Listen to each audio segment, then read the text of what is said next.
Taong 1975 nang masimulan ang gawain ng Panginoon sa Baking Calero, Orani sa pamamagitan ng isang evangelistic meeting na pinangunahan ni Pastor Tika at kanyang pamilya at kamanggagawa.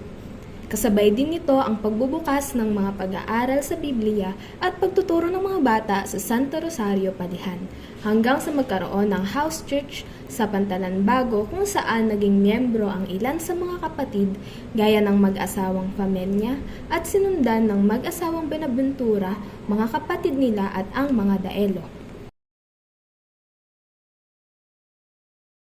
Noong 1976 naman nang malipat ang house church sa Barrio Paking at ginanap ang unang anibersaryo ng iglesia. Dito rin nagkaroon ng Little Light School para sa mga nursery at kinder. Sinimulan na ring ipatayo ang bahay-sambahan dito sa Petronila Village sa pangunguna ni kapatid na Daniel Cruz at pamilya at mga kapatiran at tauhan nila. Taong 1977 nang matapos ang bahay-sambahan at formal na lumipat ang house church bilang International Baptist Church of Orani sa ilalim ng Baptist International Mission Incorporated or BMI. Patuloy na lumago ang gawain maging sa dako ng Kaparangan at noong Setyembre 21, 1977, ginanap ang ikalawang anibersaryo at unang pagdaraos naman sa bahay-sambahan. Hanggang sa taong 1980 ay muling tawagin ang mahal na Pastor Tika sa dako naman ng Guagua sa Smuan, Pampanga. Say namang naipasa ang pamahala sa iglesia sa pangasiwa ni Pastor Abner T. Abanes, katuwa ang kapatid na Fernan Cruz bilang unang youth president. Masiglang nagpatuloy ang gawain ng Panginoon gaya ng pagsimula ng mga mission points, Bible studies at crusades sa pinangunahan ng mga kabataan. Gayon din ang pakiisa sa mga pakikipagpalastasan sa iba ng mga iglesia sa larangan ng sports at talents. Pinamalas din ng iglesia ang pagpapahalaga sa pag-aaral ng salita ng Diyos sa pamamagitan ng pagsuporta sa ilang mga kalalakihan at kababaihang estudyante sa International Baptist Theological College or IBTC sa Mandaluyong na hanggang ngayon ay ginagamit pa rin ng Diyos sa kani-kanilang mga ministeryo. Nagbunga rin ang gawain ng isa pang iglesia sa Tala, Orani na kilala bilang Tala Baptist Church at ang extension churches tuwing linggo ng hapon sa dako ng Pilar, Mabatang, Kulis at Dinalupihan.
Sa ilalim naman ng pamamahala ni Pastor Francisco na ipagpatuloy ang ministeryo ng pagbibigay edukasyon sa mga bata sa pamamagitan ng Little Lights Learning Center. Taong 1998 ay patuloy ding nagkaroon ng mga gawain sa Mabatang, Hermosa at Dinalupihan. Nagsimula na rin ang ministeryo ng taunang pagtuturo ng Biblia sa mga bata o Daily Vacation Bible School. Sa taong 2001 naman, nagbunga ang isa pang iglesia sa dako ng Kupang Balanga na kinilala bilang International Baptist Church of Kupang. Matapos ang kanyang panunungkulan, nairehistro na rin ang iglesia sa Security and Exchange Commission sa ilalim ng pangalan ng Grace Baptist Church of Orani Incorporated noong December 6, 2001 bilang tanda ng biyaya ng Panginoong Hesus sa iglesia sa kabila ng maraming pagsubok. 2002 nang matiwasay na naipasa ng pangangasiwa kay Pastor Consunhi kung saan nakapagsimula ng mga satellite extension church sa Purityville, Tagumpay mula 2008 hanggang 2011. Naipagpatuloy din ang ministeryo ng paaralan sa pangalang Orani Grace Christian School hanggang 2009. Naging matagumpay din ang ministeryo ng pananalangin sa mga may sakit at pagdalaw sa mga bilangguan o hospital at jail ministries. Gayon din ang mga tribal mission sa Benguet, Baguio mula 2004 hanggang 2012. Sa pagtatapos din ng kanyang pamumuno, pinangunahan niya ang pagkakaroon ng opisyal na panuntunan sa pamamalakad at gawain ng iglesia sa pagbalangkas ng saligang batas at alituntunin 2010 na inaprubahan noong ika-30 ng Disyembre 2012.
Taong 2012 nang inilipat ang pangangasiwa kay Pastor Arnel Larman kung saan inihalal din ng iglesia si Pastor Lino Vinson bilang Associate Pastor.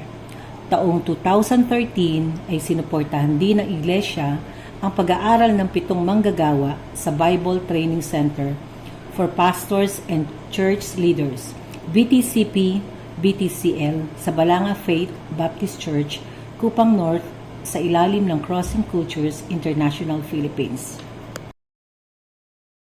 Noong ika-14 ng Pebrero 2016, inilipat na ang buong pamamahala kay Pastor Lino D. Vinson hanggang sa kasalukuyan. Napanatiling muli ang masiglang pakikilahok ng iglesia sa mga gawain ng pasamba sector tulad ng mga youth camp, prayer rally, youth quarterly fellowship, lab banquet, talent at sports festival, maging kantata. Naging makabuluhan din ang pangunguna ng mga kabataan sa ibang mga gawain tulad ng love banquet, Lenten presentations, anniversary presentations at Christmas cantata. Taong 2020 nang magkaroon ng pandemya, subalit nagpatuloy pa rin ng iglesia sa paglilingkod sa pamamagitan ng mga virtual activities gaya ng lingguhang pagbo-broadcast ng preaching at devotion ni Pastor Lino Vinson o live streaming. Gayon din ang virtual fellowship ng mga kabataan at virtual kids Bible study sa pangunguna ng Sunday School. Hanggang sa kasalukuyan, patuloy pa rin ang paglago ng iglesia, maging ang mga gawain ng pagbibisita at pagmimisyon sa Kapitangan, Samal, Kaparangan at Rosaville, at ang masiglang pakikibahagi ng mga kabataan sa truck giving tuwing Sabado ng umaga at Linggo ng hapon.